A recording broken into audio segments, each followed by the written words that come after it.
Dalam Bapa dan Putra dan Roh Kudus. Amin.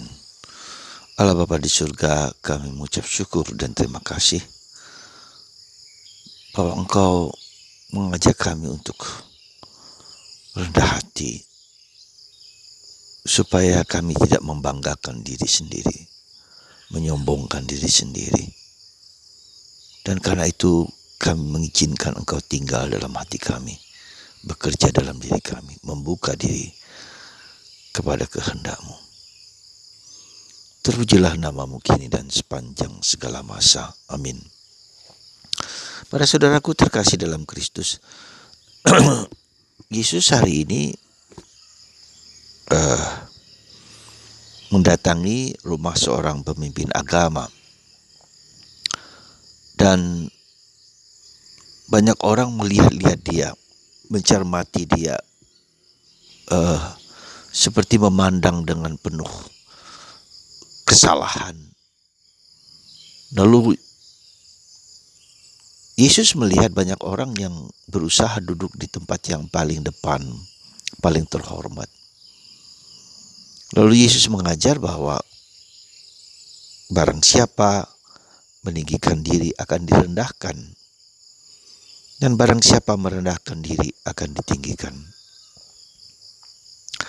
Ada dua hal, saudara, yang ingin saya ajak kita bersama untuk merenung adalah: hal yang pertama adalah sikap orang Farisi ahli Taurat yang melihat kesalahan orang lain, yang melihat kelemahan, keterbatasan orang lain.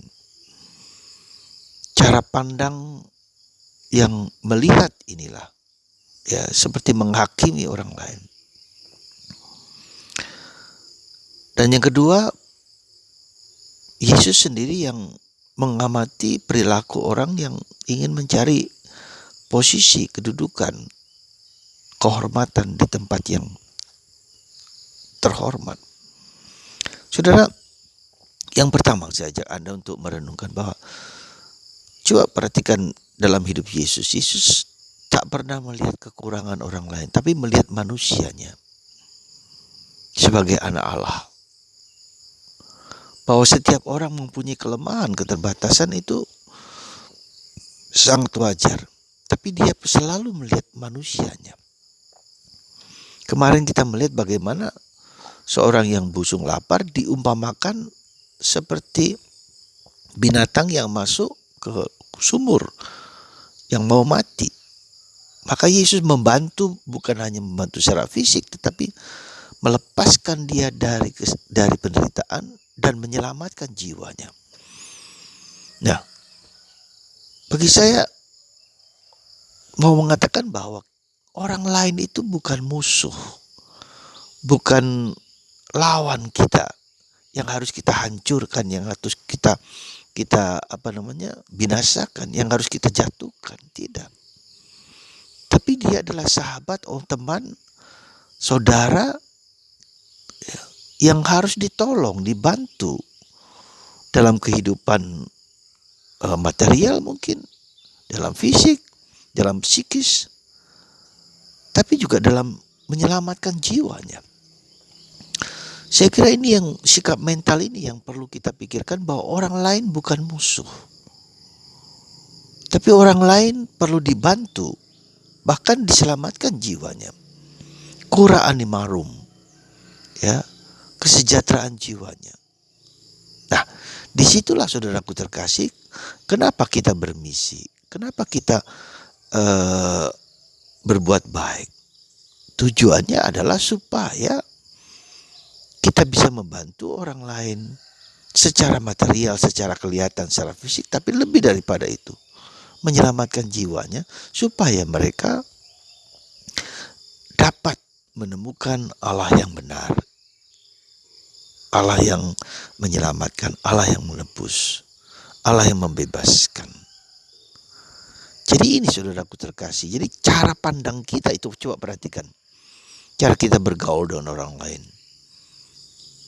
yang seagama atau tidak seagama. Kita melihat, apakah kita hanya melihat di sisi negatif, atau juga di dalam anggota keluarga kita masing-masing Kita melihat suami dengan segala kekurangannya, melihat istri dengan segala kekurangannya, melihat anak dengan segala kekurangannya. Tapi pertama-tama mencintai dia apa adanya dulu.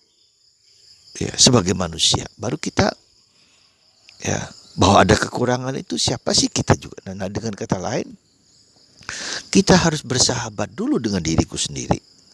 Menerima diriku sendiri dengan apa adanya. Bersahabat, be friendly with myself. Nah, disitulah saya akan menjadi be friendly with others. Ya.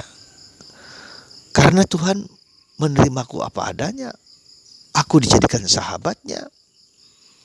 Maka Yesus sahabatku. Maka dalam relasi kita dengan Tuhan, kita tidak hanya relasi hamba dan majikan, tetapi relasi sahabat dan sahabat, anak dan bapak, ya.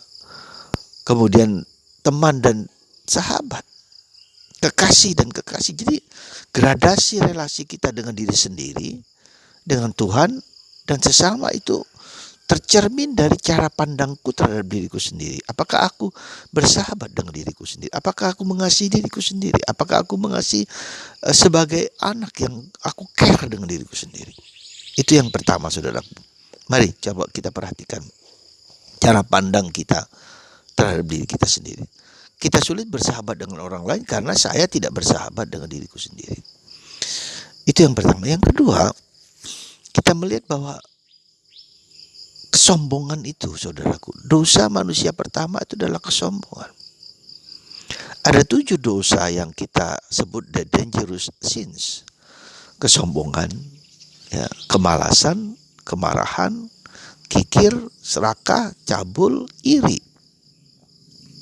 Jadi ke-7 dosa ini melekat dalam diriku, ya, dan salah satu dosa yang tidak mudah, dan semua dosa ini kita perjuangkan sampai mati sekalipun, ya. Nah, dosa kesombongan itu dosa manusia pertama dan yang sulit karena menganggap dirinya paling hebat, menganggap dirinya paling jago, menganggap dirinya memberikan gambaran tentang dirinya yang palsu, ya. Tadi saya katakan be friendly with myself. Artinya saya mengenal diriku sendiri, maka saya juga tidak pernah boleh melihat diriku lebih daripada orang lain. Bahkan menganggap diriku lebih daripada Allah zaman sekarang, ateisme. Ya, jadi hal yang seperti ini, kesombongan itu kita perhatikan sejak awal. Ya, meskipun yang lain-lain juga begitu. Jadi sudah dimelekat dalam diri kita. Maka kita diminta dalam kesombongan itu menjadi lebih rendah hati. Ya, lalu menjadi cabul, menjadi murni, serakah menjadi sederhana, kikir menjadi murah hati, malas menjadi rajin, ya. Kemudian apa? Kemarahan menjadi sabar, ya. Saudara, iri hati menjadi penuh pengertian. Jadi sombong itu menjadi salah satu kunci dari karya keselamatan Allah. Ketika orang sombong, dia menutup diri terhadap segala sesuatu yang baik di dalam diri orang lain, dalam diri kita juga.